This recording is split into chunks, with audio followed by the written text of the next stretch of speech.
এই মুসলমান, মা বাড়িতে আছেন, বাপ বাড়িতে আছেন।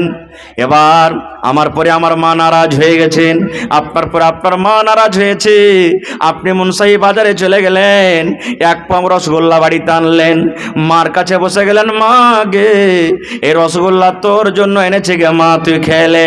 মা আপনার পরে এত নারাজ হয়ে আছে, মা আপনার পরে এত রেগে আছে, মা আপনার রসগোল্লাকে ধরে পান্নিটা ধরে পাক মেরে দিলে, খাবো না রে তোর রসগোল্লা, খাবো না, তোর মতন বেটাকে আমি দেখবো না, তোর মতো ছেলের দিকে আমি তাকাবো না। মা এত নারাজ হয়ে আছে।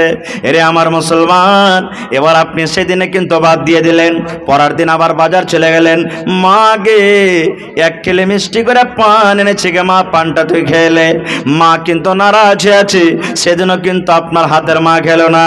থাকতে থাকতে থাকতে এবার বড় ধরনের একটা মাছ কিনে এনেছেন, এবার মার কাছে আপনি রান্না করে নিয়ে চলে গেছেন, মা গে আপনার জন্য কত সুন্দর করে মা মাছ এনেছি, দয়া করে তুই খেলে। ওরে মুসলমান, এবারও সেই দিনে কিন্তু আপনার মা মাছ খেলো না, কারণ আপনার পরে নারাজ হয়ে আছে। একদিন গেল, 2 দিন গেল, 3 দিন গেল, 4 দিন গেল, এই করতে করতে হঠাৎ করে চোখ দিয়ে আপনার ঝরঝর করে পানি ঝরছে। সুবহানাল্লাহ। মার যদি দোকানটা পা ধরে আপনি পড়ে যান, মা গে আমি জীবনে কত গুনাহ করেছি গে মা, জীবনে কত ভুল করেছি, আমার পরে তুই কতখানি রাগা আছিস গে মা, আমি তোর পা ধরে আছি গে মা। মা গে আমার জন্য তুই কত কষ্ট করেছিলি গে মা, আমার জন্য কত কষ্ট হয়েছিল মা, আমি তোর হতভাগা সন্তান, যতক্ষণ পর্যন্ত তুই আমাকে মাফ না করবে, তোর রাগ মাটি না হবে গে মা, অতক্ষণ পর্যন্ত আমি তোর পা ধরে ধরে থাকবো, অতক্ষণ পর্যন্ত তোর পা আমি ছাড়বো না। এরে মুসলমান, যদি এরকম করে মায়ের পা ধরে আপনি মাপ চায়েন, আমার মনে হয় দুনিয়াতে কোনো এমন মা নাই কি পা ধরার পর নিজের ছেলেকে ক্ষমা করবে না। হবে? মাপ করবে না? করবে না? হানা বলেন, করবে কি করবে না? মা করবে। মা আপনাকে জড়িয়ে ধরবে, মা নিজে কানতে লাগবে, আহারে ছাড় বেটা ছাড়, আর ভুল করে তোর ছেড়ে দে বেটা, যা করেছিস আমি তোকে অন্তর থেকে দিল থেকে মাফ করবো বেটা, তুই ছেড়ে দে। এবার মা মাফ করে দিবে আপনাকে। এবার আপনাকে বলি, মা কতটুকু রহমত পেয়েছে? একটা রহমত কি গোটায় পেয়েছে মা? আল্লাহ যে একটা রহমত দুনিয়াতে দিয়েছেন, একটা রহমত গোটায় মা পেয়েছে কি? পাইনি। একটা রহমতের একটুখানি পেয়েছে, সরিষার দানার থেকে কম, মানে একটা রহমত যত মানুষ যত জীবজন্তু সবাইকে আল্লাহ একটু একটু করে দিয়েছে, ভাগ করে। এবার বলেন, একটুখানি রহমত পেয়ে মা যদি আমাকে আপনাকে যদি মাফ করতে পারেন, গুনহার বোঝা নিয়ে মসজিদে গিয়ে যদি 2 রাকাত নামাজ পড়ে আল্লাহর দরবারে যদি কান্দে কাটে দোয়া করি, আল্লাহ মাফ করবে না? করবে না? জোরে বলেন, আল্লাহ করবেন না? করবেন না? রে মুসলমান, জীবনে জেনা হয়েছে, জীবনে মদ পান করেছেন, আল্লাহর দরবারে রাত 12-1টাতে চলে যান, 2টা রাতে সমাজে চলে যান, ওযু করলেন, ওযু করার পর 2 রাকাত নামাজ পড়লেন, 2 রাকাত নামাজ পড়ার পর আল্লাহর দরবারে 2 হাত তুলে দেন, অন্তর থেকে যদি আল্লাহকে বলেন, রব্বুল আলামিন জীবনে কত মদ পান করেছি, জীবনে কত জেনা করেছি, আল্লাহ তোমার দরবারে তওবা করছি মাবুদ, জীবনে আমি জেনে শুনে আর কোনোদিন গুনার কাজ করব না, আল্লাহ তুমি আমাকে মাফ করে দাও। আল্লাহ তোমার নাম গফফার, গফফার মানে বেশি বেশি করে মাফ করনে ওয়ালা, আমি পাপী গুনাহগার, আল্লাহ তুমি আমার মতো পাপী গুনাহগারকে আল্লাহ তুমি মাফ করে দাও। ওরে সুবহানাল্লাহ। আল্লাহ রাসূল বলেছেন, উম্মত রে এই তুমি দোয়া করো, আর তোমার চোখ দিয়ে যদি এক ফোঁটা আল্লাহর ডরে, জাহান্নামের ডরে যদি পানি বের হয়ে যায়, তোমার এই চোখ দিয়ে পানি বের হওয়ার সাথে সাথে আল্লাহ রাব্বুল আমিন তোমার জীবনের গুনাহকে আল্লাহ মাফ করে দিবেন। সুবহানাল্লাহ। একটা হাদিস, বুখারী শরীফের হাদিস, আল্লাহর নবী বলেছেন, এক জামানাতে একটা লোক 99টা মানুষকে কেটেছিল। কত মানুষ? 99টা মানুষকে জবাই করেছিল, 99টা মানুষকে মার্ডার করেছে।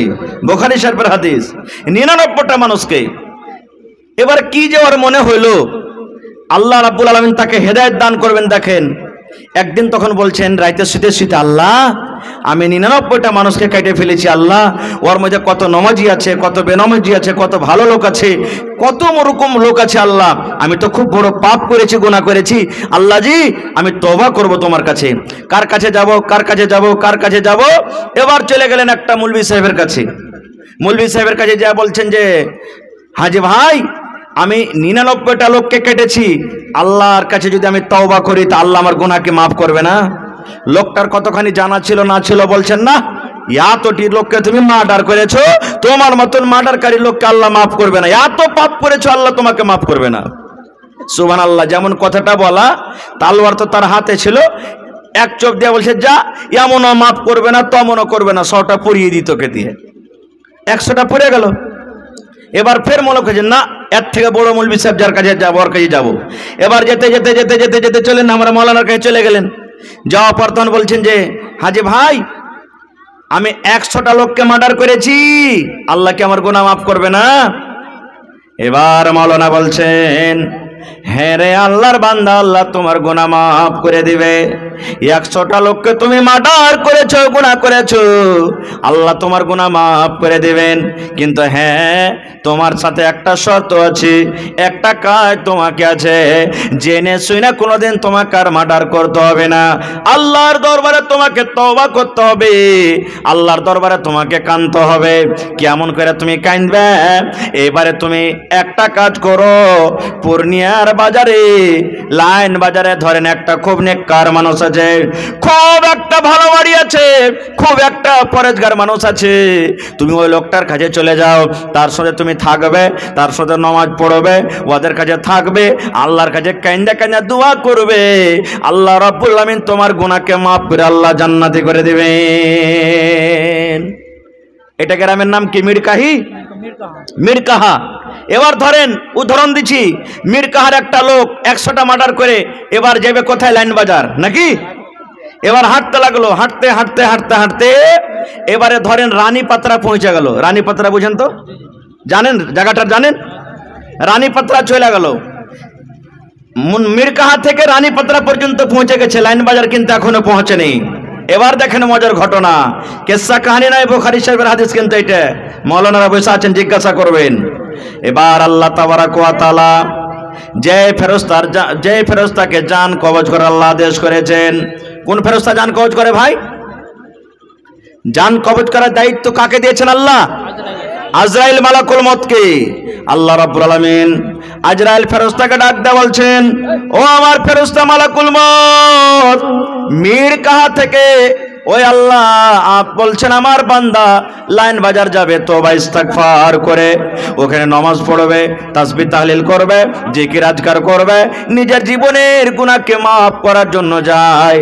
এরে মালাকুল মউত, আমি আল্লাহ রাব্বুল আলামিন আদেশ করি, যাও যাও যাও, এই লোকটা রানীপাত্রা বাজারে ঢুকে আছে, রানীপাত্রা বাজারে চকে পৌঁছে গেছে, এই লোকটার তুমি জান কবজ করে নাও, এই লোকটা যেন লাইন বাজার পৌঁছতে না পারে, এই লোকটারও তুমি কবজ করে নাও, ওই লোকটা যেন লাইন বাজার পৌঁছতে না পারে, পূর্ণিয়ার বাজার ঢুকতে না পারে, তাড়াতাড়ি করে যাও যাও যাও, ওই লোকটার তুমি জান কবজ করে নাও, রূহকে কবজ করে নাও।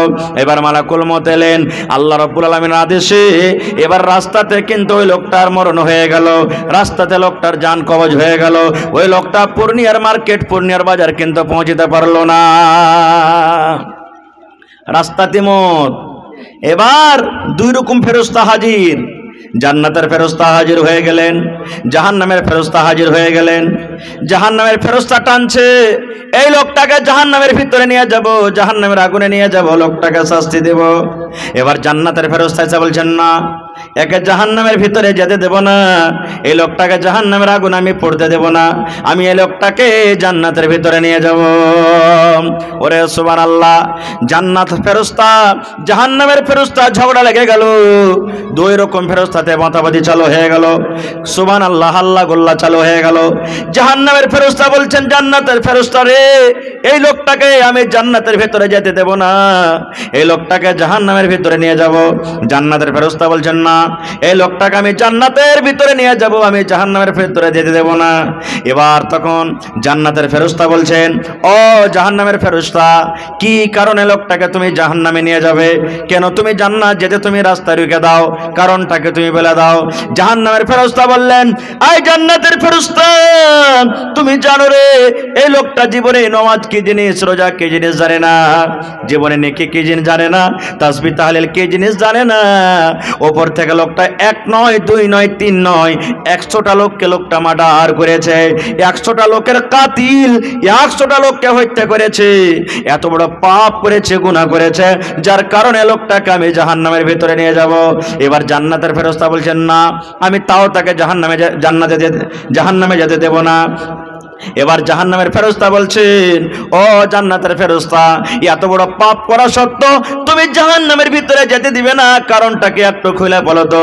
এবার জান্নাতের ফেরেশতা বলছেন, জাহান্নামের ফেরেশতা রে, ও জাহান্নামের দারোগা, আমি জানি লোকটা 100টা লোককে মার্ডার করেছে, আমি জানি লোকটার জীবনে কোনো নেকি নাই, লোকটা জীবনে কোনোদিন নেকির কাজ করনি, আমি জানি।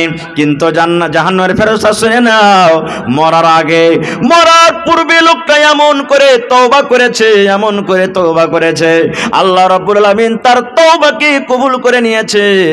তওবা কর আল্লাহ রাব্বুল আলামিন তার কবুল করে নিয়েছেন, আর তওবা কবুল করার পর আল্লাহ তার জীবনের গুনাহকে মাফ করে দিয়েছেন। এই জন্য আমি লোকটাকে জান্নাতের ভিতরে নিয়ে যাব। জাহান্নামের ফেরেশতা বলছেন, না, আমি যেতে দেব না খো। এবার আল্লাহ তাবারাক ওয়া তাআলা তখন আরেকটা ফেরেশতাকে বলছেন, এই এরকে ঝগড়া মিটবে না, তুই যা ফয়সালা করে দেখা ওর ঘে। আল্লাহ সেই ফেরেশতাকে পাঠিয়ে দিলেন। আসার পর তখন বলছেন যে, হাজি, তোমরা কি নিয়ে ঝগড়া করছো, ব্যাপারটা কি? তো জাহান্নামের ফেরেশতা বলছেন যে, এই লোকটা 100টা লোককে মার্ডার করেছে, জীবনে কোনোদিন নেকি কি জিনিস জানে না, আমি তাকে জাহান্নামে নিয়ে যাব। জান্নাতের ফেরেশতা যেতে দেয় না। জান্নাতের ফেরেশতা বলছেন যে, এই লোকটা এমন ভাবে তওবা করেছে যে জীবনে নেকি না থাকা সত্ত্বেও আল্লাহ তার তওবাকে কবুল করেছেন, আল্লাহ দিলের মালিক, আমি তাকে জান্নাতের ভিতরে নিয়ে যাব। জাহান্নামের ফেরেশতা যেতে দেয় না। এবার ফেরেশতা ফয়সালা করছেন যে, এই জান্নাতের ফেরেশতা জাহান্নামের ফেরেশতা, তোমরা লড়াই করিও না, একটা কাজ করো। বলছে কি? বলছে লোকটা আসছে কোথা থেকে? বলছে মুনসাহি মিরকাহা থেকে আসছে। যাবে কোথায়? তো ইলাইন বাজার পূর্ণিয়া যাবে। বলছে মারা গেছে কোন জায়গাতে? বলছে যে রানী পাত্রাতে মারা গেছে। তখন ওই ফেরেশতা ফয়সালা করছেন যে বেশিখানি চলে এসেছে না বেশিখানি যেতে আছে, দেখো লাভ হতো তোমরা। ফেরেশতা ফয়সালা করছেন যে মুনসাহি থেকে রানী পাত্রা এদিকের রাস্তাটা কতটুক, আর রানী পাত্রা থেকে পূর্ণিয়া এদিকের রাস্তাটা কতটুক, তোমরা লাভ হতো কোন দিকে বেশি হবে? কোন দিকে বেশি হবে? মানে বেশিখানি চলে গেছে নাকি কমখানি আছে? সুবহানাল্লাহ। এবার লাফতে শুরু করলেন। ওরে আল্লাহ, লাফতে লাফতে লাফতে দেখা গেল সুবহানাল্লাহ সেই মার্ডারকারী লোকটা, গুনাহগার লোকটা যেদিকে যাবে ওদিকে কমখানি রাস্তা বেঁচে আছে, আর বেশিখানি রাস্তা লোকটা পার হয়ে চলে গেছেন। এবারে ফেরেশতা ফয়সালা দিয়ে দিলেন, ও জাহান্নামের ফেরেশতা শুনে নাও, আল্লাহর এই বান্দাটা জাহান্নামের আগুনে যাবে না রে, জাহান্নামের আগুনে যাবে না। আল্লাহর ফেরেশতা বললেন, ও জান্নাতের ফেরেশতা, যাও যাও যাও, লোকটাকে তুমি জান্নাতের ভিতরে নিয়ে চলে যাও। জাহান্নামের ফেরেশতা বলছেন, কেমন ফয়সালা হলো এটা বুঝতে পারলাম না, একটু বুঝিয়ে দাও। এইবারে ওই লোকটা বলছেন, ওই ফেরেশতা বলছেন, ও জাহান্নামের দারোগা, লোকটা পাপ করেছে, লোকটা গুনাহ করেছে, 100টা লোককে লোকটা মার্ডার করেছে, কিন্তু এমন ভাবে তওবা করেছে, তওবা করার পর যে জায়গাতেও যে নামাজ পড়বে, রোজা রাখবে, ভালো কাজ করবে, ওদিকে কমখানি আছে, পাপের দিক থেকে বেশি নেকির দিকে এগিয়ে গেছে। যেমনে পাপ করেছে ওই পাপের দেশ ছেড়ে, পাপের এলাকা ছেড়ে নেকির এলাকাতে চলে গেছে, নেকির দিকে বেশি এগিয়ে গেছে, যার কারণে এই লোকটা জান্নাতের ভিতরে চলে যাবে। সুবহানাল্লাহ। তো খালিস তওবা করতে গেলে আল্লাহ মাফ করবে। আর একটা হাদিস শুনেন, একটা লোক ছিল, বুখারী শরীফের হাদিস, জীবনে এত গুনাহ করেছে, মরবে যখন লোকটা, তার 4-5টা বেটা ছিল, বেটা কটাকে সব ডেকে ডেকেছে। ডাকা পর যেমন আমরা বলি না মরার টাইমে যে বেটা লড়াই ঝগড়া করিস না, বেটারে ভাই ভাই থাকবি, কেউ যদি তোরাকে এক চড় মেরা দেয় সহ্য করে থাকবি, ঝগড়া করতে যাবি না, এরকম বলি কি বলি না। তো লোকটা মরবে, তো সবটি বেটাকে ডাক দিয়েছে, ডাক দেওয়ার পর এইবারে লোকটা বলছেন, এরে আমার কলেজার টুকরা বেটারা শুন, আমি মরে যাব, আমার কখন মত হয়ে যাবে রে ধন আমি জানি না, আল্লাহ জানে। কিন্তু ধন রে, আমি একটা ওসিয়ত করি, আমি একটা তোরাকে ওসিয়ত করি রে ধন, আমি যখন মরে যাব, মরার পর আমার লাশটাকে খবরদার তোমরা জমিনে দফন করবি না, আমার লাশটাকে তোরা জমিনে দফন করবি না, আমার লাশটাকে তোরা আগুনে জ্বালিয়ে দিবি, পুড়িয়ে দিবি, আমার লাশটাকে তোরা জমিনে দফন করবি না। যখন কথাটা বলা, এবার ছেলেরা বলল, আব্বা কেমন কথা বলছো, যদি তোমাকে আমরা দফন করে দিই, দফন না করি তোমার লাশটাকে আমরা আগুনে জ্বালিয়ে দিই, গ্রামের লোকেরা কত কথা বলবে, আমরা এটা কাজ করতে পারবো না। এবার তার আব্বা বললেন, না রে বেটা, না না, শুন, গ্রামের লোকেরা এলাকার লোকেরা যা বলবে বলুক, কিন্তু আমাকে তোরা জমিনে দফন করিস না রে ধন, আমার লাশটাকে তোরা জ্বালিয়ে দিবি, লাশটাকে জ্বালিয়ে দেওয়ার পর ছাই কোটাকে 3 ভাগ করবি রে ধন, 1 ভাগ মাটিতে পুঁজে দিবি, 1 ভাগ ছাই পান্তে ভাসিয়ে দিবি, আর 1 ভাগ ছাই কোটা নিয়ে বাতাসে তোমরা এরকম ভাবে ছিটিয়ে দিবি। এবার একটা বেটা বলছেন, আব্বাজি কেন তোমাকে এরকম করব, কেন তোমাকে জমিনে দফন করব না, তোমার লাশটাকে কেন আমরা পুড়িয়ে দিব? বুখারী শরীফের হাদিস। আল্লাহর নবী বলেছেন, বাপ তখন বলতে লাগলেন, ওরে আমার কলেজার টুকরা আব্দুল্লাহ, আব্দুর রহমান, ও আব্দুল সালাম, শুন রে, জীবন আমি এত পাপ করেছি, জীবন আমার দ্বারাতে এত গুনাহ হয়েছে, এত পাপ করেছি, এত পাপ করেছি, আমার মনে হয় আমার আল্লাহ আমাকে মাফ করবেন না, ক্ষমা করবে না। আমার যদি নেকির পাল্লাতে নেকি ওজন করা হয়, আমার মনে হয় গুনার পাল্লা ভারী হয়ে যাবে, আল্লাহ আমার পরে নারাজ হয়ে আছেন, আমি জীবনে বেশি নেকি করতে পারিনি, এই জন্য ধন রে, আমাকে তোরা দফন করিস না, আমাকে আগুনে পুড়িয়ে দিস, যেন আমার আল্লাহ আমাকে খুঁজে না পায়, আমার আল্লাহ যেন আমাকে ঢুঁড়ে না পায়, আমার আল্লাহ যেন আমাকে খুঁজে না পায়, আগুনে জ্বালিয়ে দিবি, পুড়িয়ে দিবি, ছাই হয়ে যাব, আমার আল্লাহ আমাকে না পাবে, আমার না হিসাব নিবে। এই জন্য ধন রে, শুন শুন, আমার মরার পর খবরদার তোরা আমাকে দফন করবি না, আমার লাশটাকে তোরা আগুনে পুড়িয়ে জ্বালিয়ে দিবি। ঠিক তাই করা হলো। লোকটা যখন মরে গেল, তার ছেলেরা কাঠ জমা করলো, বাঁশ জমা করলো, লকড়ি জমা করলো, এবার তার বাপকে ওই আগুনের ভেতরে জ্বালিয়ে ফেলে দেওয়া হলো। আগুন জ্বলতে জ্বলতে জ্বলতে জ্বলতে তার বাপ পুড়ে পুড়ে পুড়ে পুড়ে কয়লার মতন ছাই হয়ে গেল। এবার ছাই কোটাকে ভাগ করা হলো, একটা ছেলে হাঁটতে হাঁটতে সমুদ্রে কিছু ছাইকে ভাসিয়ে দেওয়া হলো, একটা বেটা ছাইগুলাকে নিয়ে কিছু মাটিতে পুঁতে দিল, একটা বেটা ছাইগুলাকে নিয়ে কিছু বাতাসে ফেলে দিল। এই যখন হয়ে গেল, 3 জন বেটা 3টা কাজ করার পর বাড়ির দিকে রওনা হয়ে গেছে, বাড়ির দিকে রওনা হয়েছে। এবার আল্লাহ তাবারক ওয়া তাআলা বাতাসকে বলছেন, পানিকে বলছেন, আল্লাহ হাওয়াকে বলছেন, এবার বলেন তো আল্লাহ তার বাপকে জীবিত করতে পারবেন কি পারবেন না? জোরে বলেন, পারবেন কি পারবেন না?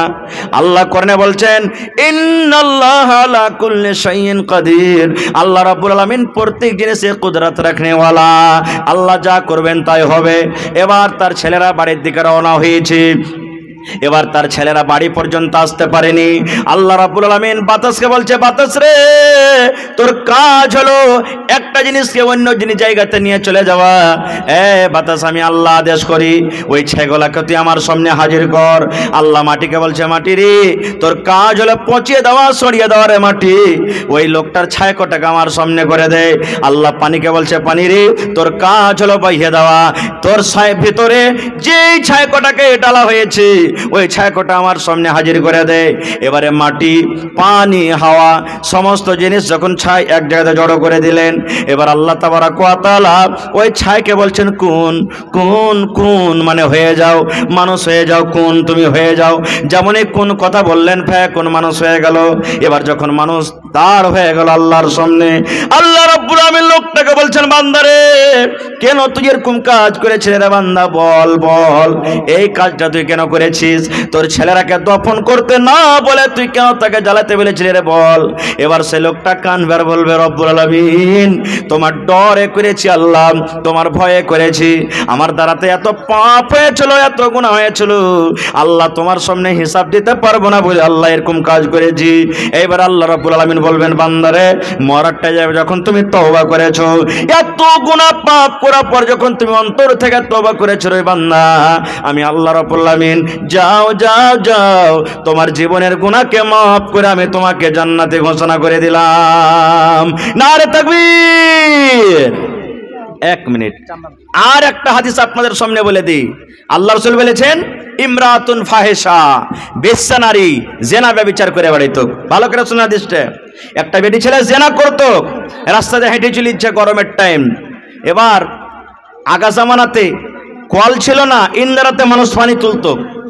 এবার দেখছে মেয়ে ছেলেটা হাঁটছে, রাস্তাতে হাঁটতে হাঁটতে যে একটা ইন্দারা আছে, ওই ইন্দারার পাঞ্জর পাঞ্জর একটা কুকুর ঘুরছে। জিভটা বের করে দিয়েছে কুকুরটা, কত যে পিপাসা লেগেছে, একবারে বড় বড় মোটা মোটা শ্বাস ফুলছে, জিভটা বের করে দিয়েছে, একবার কাদা চাটছে, মাটি চাটছে, পানি পান করবো বলে কুকুরটা ছটপট করছে। এবার ওই জেনা করে বেড়াতো মেয়ে ছেলেটা। এবার বলছে, আল্লাহ আমাকে যেমন পিপাসা লাগে, মানুষ পানি পান করার জন্য ছটপট করি, একটা কুকুর একটা জানোয়ার এখন তো পিপাসা লেগেছি, তো পানি উঠিয়ে খেতে পারবে না। এবার তখন বলছে কুকুরটাকে পানি পান করাবো, কি দিয়ে দিব? দেখছে তো ডোলও নাই, রশ্মি নাই, বিনা ডোলে রশ্মিতে পানি তোলা হবে ইন্দিরা থেকে? হবে না। এবার কি করতে লাগলো? আল্লাহ রাসূল বলেছেন, ওই মেয়ে ছেলেটা যে জেনা ব্যভিচার করতো, এবার ইন্দারাতে নামলো। ইন্দারাতে নামার পর নিজের বড় নিকে চাদরকে দোপাট্টাকে ডোল করে রশ্মি করে কোন রকম কষ্ট করে পানি তুলেছে। আর পানি তোলার পর একটা এরকম ভাবে গুল্লা রেডি দিয়ে দিয়েছে, একটুখানি গর্ত করেছে, আর ওই টোনাতে করে পানি উঠিয়া পর ওই গর্ততে ঢেলে দেওয়া হলো। এবারে মেয়ে ছেলেটা বলছেন, আল্লাহ জীবনে কত জেনা করেছি, জীবনে আমার দ্বারাতে কত ভুল হয়েছে, কত অপর লোক আমার ইজ্জত দেখেছে, মাবুদ রে, যেটা আমি জানি আর তুমি জানো, তুমি ছাড়া কেউ জানে না। আল্লাহ আজকে আমি একটা কুকুরকে পানি পান করাচ্ছি, আল্লাহ একটা জানোয়ারকে পানি পান করাচ্ছি, এই পানি পান করার কারণে আল্লাহ তওবা করছি তোমার দরবারে, জীবনে আর কোনোদিন গুনাহ করব না। আল্লাহ এই কুকুরকে পানি পান করাচ্ছি, আল্লাহ তার বিনিময়ে বদলাতে তুমি আমার জীবনের গুনাহকে আল্লাহ মাফ করে দাও।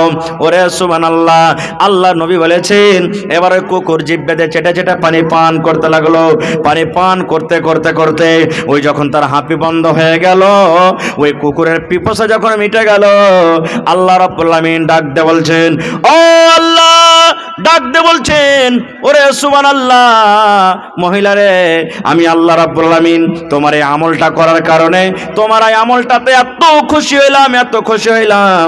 আল্লাহ রাব্বুল আমিন বলেন, তোমার জীবনের গুনাহকে মাফ করে আমি তোমাকে জান্নাতি করে দিলাম। এবার বলবো মিরকা গ্রামের মায়েরা, খালারা, ভাইয়েরা কি, ওরে সুবহানাল্লাহ, কুকুর একটা এমন নাপাক জানোয়ার, আল্লাহ নবী বলেছেন, কুকুর যদি তোমার থালিতে মুখ দিয়ে দেয়, তোমার বর্তনটা নাপাক হয়ে গেল। তোমার তরকারিতে মুখ দিয়ে দেয়, তরকারিতে তুমি ফেলে দাও। রুটিতে কুকুরে মুখ দেওয়া যায়, রুটি তুমি ফেলে দাও। তোমার ভাতে মুখ দেওয়া দেয়, ভাত তুমি ফেলে দাও। যে গামলাতে, ডোলে, লোটাতে, থালিতে কুকুর মুখ দিয়েছি, আল্লাহ রাসূল বলেছেন ওই বারদানটাকে 7 বার করে তোমাকে ধুতে হবে। একবার ছাই দিয়ে মাটি দিয়ে মানতে হবে, আর 6 বার তোমাকে এমনি এমনি ধুতে হবে। ওরে সুবহানাল্লাহ, কুকুর একটা এমন নাপাক জানোয়ার, যদি বর্তনে মুখ দিয়ে দেয়, নবী বলেছেন 7 বার করে ধুবে, তাইলে তোমার বর্তন পাক হবে। এরকম যদি কুকুরকে, এরকম নাপাক জানোয়ারকে পানি পান করে যদি আল্লাহ জীবনের গুনাহ মাফ করতে পারেন রে মুসলমান, তবে আল্লাহর ঘর আজকে নির্মাণ করতে বসেছেন, আল্লাহর ঘর আজকে বানাইতে বসেছেন, আল্লাহর ঘর নির্মাণ করতে বসেছেন। বলেন আল্লাহর ঘর যদি বানান, বলেন আল্লাহ রাব্বুল আমিন জীবনের গুনাহ মাফ করে আল্লাহ জান্নাতে ঘর বানাবেন কি বানাবেন না? বানাবেন। আল্লাহ পারবেন না? পারবেন না। শুধু তা নয়, আল্লাহ রাসূল এলান করে দিয়েছেন 1400 বছর আগে, ও আমার উম্মতরা তোমরা শুনে নাও, মান বানা লিল্লাহি মসজিদান বানাল্লাহু লাহু বাইতান ফিল জান্নাহ। তুমি যত ভালো ভালো করে বাড়ি বানাও, আল্লাহ বাড়ির কথা বলেনি। যত সুন্দর করে দামি দামি মার্বেল তুমি লাগাও, আল্লাহ বাড়ির কথা বলেনি। কিন্তু আল্লাহ রাসূল মসজিদের কথা বলেছেন। উম্মত রে, তুমি যদি আল্লাহর এখন ঘর বানিয়ে দাও, আল্লাহর যদি মসজিদ বানিয়ে দাও, আল্লাহ রাব্বুল আলামিন তার বিনিময়ে বদলাতে জান্নাতের ভেতরে একখানটা ঘর বানিয়ে দিবেন। আল্লাহ রাসূল বলেছেন, দুনিয়াতে তুমি মাটির ইট দিয়ে সিমেন্ট দিয়ে গেটটি দিয়ে তুমি মসজিদ তৈরি করবে, আল্লাহ রাব্বুল আমিন তোমার বদলাতে এই দুনিয়াতে ঘরের বদলাতে জান্নাতের ভেতরে তোমার জন্য একখান ঘর বানাবেন, যার ইট মাটির হবে না, একটা ইট সোনার হবে আর একখানটা ইট চাঁদির হবে। চাঁদি এবং সোনার ইট আল্লাহ রাব্বুল আমিন তোমার জন্য ঘর বানাবেন। ভাই আমার, তবে আজকে দেখি বেশি আপনাদের কাছে চাহাবো না, মোটামুটি 5 গাড়ি বালু লাগবে, 5 গাড়ি গিট্টি লাগবে মসজিদে ছাদ করতে, মোটামুটি কিছু বেশিও লাগতে পারে, আলাদা কথা। তবে দেখি কোন আল্লাহর বান্দা আছেন আজকে 5টা লোক, এটা বলবেন মাওলানা 100 সেফটি বালু আমি দিয়ে দিলাম, 100 সেফটি করে 5টা লোক হয় 5,000 টাকার টাকা দেন, আর না তো 1 গাড়ি করে বালু গেছিলেন আপনারা। আর 5টা লোককে আমি দেখবো আল্লাহর বান্দাকে যে হয় 100 সেফটি করে গিট্টি দেন, আর না তো মোটামুটি 6,500 টাকা 7,000 টাকা লাগবে আপনার গিট্টিতে। তো 5টা লোক আসেন দেখি আল্লাহর বান্দা যে মৌলানা আমি 100 সেফটি গিট্টির দাম দিলাম, 5টা লোক 5 গাড়ি বালু কিংবা 5,000 টাকার টাকা, আর 5টা লোককে আমি দেখবো 5 গাড়ি গিট্টি কিংবা 7,000 টাকা 6,500 টাকার টাকা। এবং দেখি কোন আল্লাহর বান্দা আছেন 10টা লোককে আমি দেখবো 1 কুইন্টাল কালার রডের দাম, 1 কুইন্টাল কালার রডের দাম মোটামুটি ধরেন যে 6,000 টাকা। তো দেখি 5টা লোক 1 কুইন্টাল কালার রড, 5টা লোক 100 সেফটি করে বালু, 5টা লোক 100 সেফটি করে গিট্টি। আর বেশি আপনাদের কাছে চাইব না, মোটামুটি 100টা লোককে আমি দেখবো, মা খালা দাদি নানিকে দেখবো যে 100টা লোক 1 বড়া 2 বড়া 5 বড়া 10 বড়া করে সিমেন্ট, 100 বড়া সিমেন্ট। তাহলে ইনশাল্লাহ আপনাদের যে আশাতে ভরসাতে জালসা করেছেন, জালসা আপনাদের কামিয়াব হয়ে যাবে। ওরে সুবহানাল্লাহ, এই বছরে একটা জালসা করলাম বানসর বলে আমাদের এলাকাতে একটা জায়গা আছে, গ্রাম আছে, আল্লাহুস সামাদ, মোটামুটি 800 বড়া শুধু খালি সিমেন্ট হয়েছে, 800 বড়া সিমেন্ট ওরা মসজিদের ছাদ করবে, 800 বড়া সিমেন্ট হয়েছে শুধু খালি, টাকা পয়সা তো এগুলো আছে। এবং দেখি আমার মায়েরা খালারা দাদি নানিকে বলবো, মা খালা দাদি নানি আপনারা নিজের নিজের গলার গহনা মাশাআল্লাহ, কোনটা জার্জিস ভাই কোনটা একটু সালাম মুসাফা করবেন না, ভালো আছেন না? এই ভাই বক্সটা একটু আমার দিকে ঘোরাও তো, আওয়াজ কিন্তু খুব কম হয়েছে না, এই বক্সটার দিকে ঘোরাও।